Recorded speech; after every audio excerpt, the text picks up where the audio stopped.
Ano kung may pas? Sa dali lamang. Tapos, Ang after yun, sinigitipon-tipon pa nakabidyo na yan. sa labas sa ating bulwagan. After Ngunit, yun, hayaan mo, masusundo ka siya sa ating mga kawal. Sige, madali ka. Kawal, post mo lang. sunduin ang ating mga kasama sa labas sa bulwagan. Kumanan. Ang pagpupulong na to ay hindi tungkol sa nalalapit na araw ng Pasko. Kundi sa isang nilalang. Nalagang-alang Jesus ng Nazaret. Isang nilalang, nalagang-alang Jesus ng Nazaret.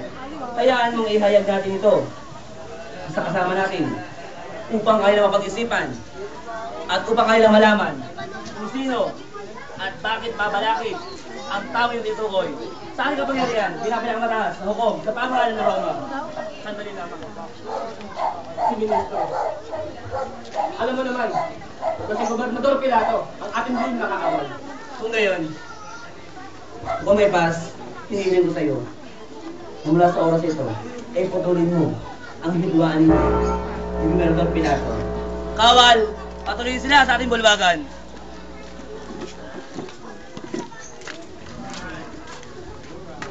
Ngayon, ang magandang sigat ng araw, palaw kong magpas. Asumin niyo rin mga kasama. Pinasundo ko kayo sa aking mga magigiting na kawal upang pag-usapan ang nalalapit na araw ng Pasko. Mga kasapi at kapanalig ng pamahalaan ng Roma, ang magandang araw ay sa inyong lahat. Hayaan nyo, si Kumbripas, ang maglahad ng tibay ng pulong na ito. Pinunong anas, anong tama ba ang aking narinig? Ang si Hungkay Pas, ang maglalad ng katibay ng pulong na ito.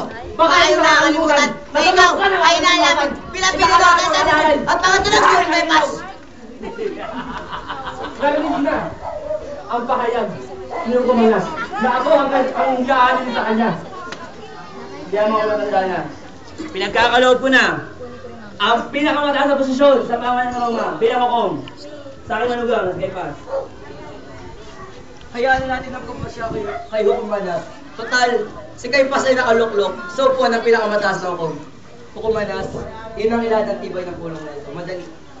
Nais kong malaman, bilang kinatawan ni Gobernador Pilato, kung ano ang magiging katungkulan ninyong mga hindi sa nalalapit na pagdiriwang ng pista ng tinapay na walang libadura. Sandali lamang, kaibigan.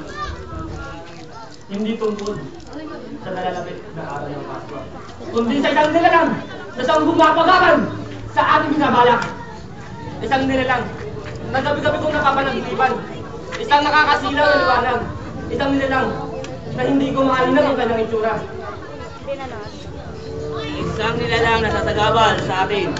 Binabalak bilang pinakamatataas na pinunan sa pamahalaan ng Roma.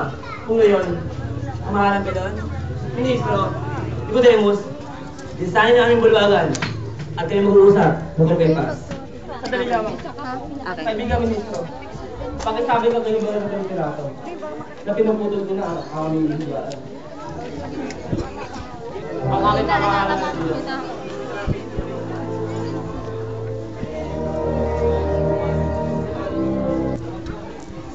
Ang sumunod, aking pamahalaan. Tila araw-araw, napapansin ko ikaw ito. Kung ano ang sumasababay sa bisita. Tila may isang nilalang na tanging liwanag lamang ang nakikita ko sa aking panaginip. At hindi ko maaninag ang kanyang mukha. Tila parehas tayo napapanaginipan. Isang bangungot sa ating mga eskribo at pariseyo. Ayaw ko dumating ang oras na mas makilala ang tao yun kaysa sa ating mga hindi. Kung Manas, ipasundo mo ang ating espiya. Alam ko na ikaw at ang iyong espiya ay nag-uusap tungkol sa akin. Hindi ba?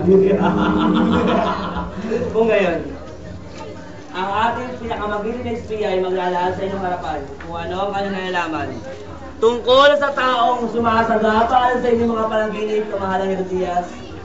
Huwag kang mag-alala. Espiya, halika. Madali! Makakagawa tayo ng pala.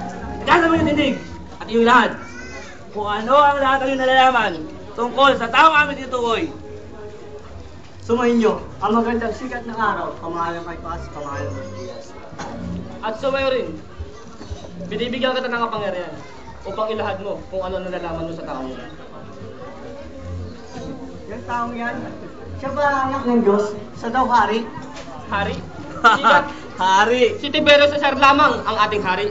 Magpigil ka, Pia! Hindi ba sinabi sa inyo, di ba mabuksa ang isang tao, wag lang ang isang bansa!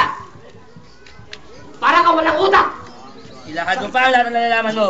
Sa aking pagkaalam, yung taong yan, may matalik na kaibigan, gaman sa lapi at alak. Pukamanas, tila, kinakabahan ang ating Pia. Ano't na aking narinig sa lapi ng tao. Kung gayon, madaling ka rin siya makakonvinsin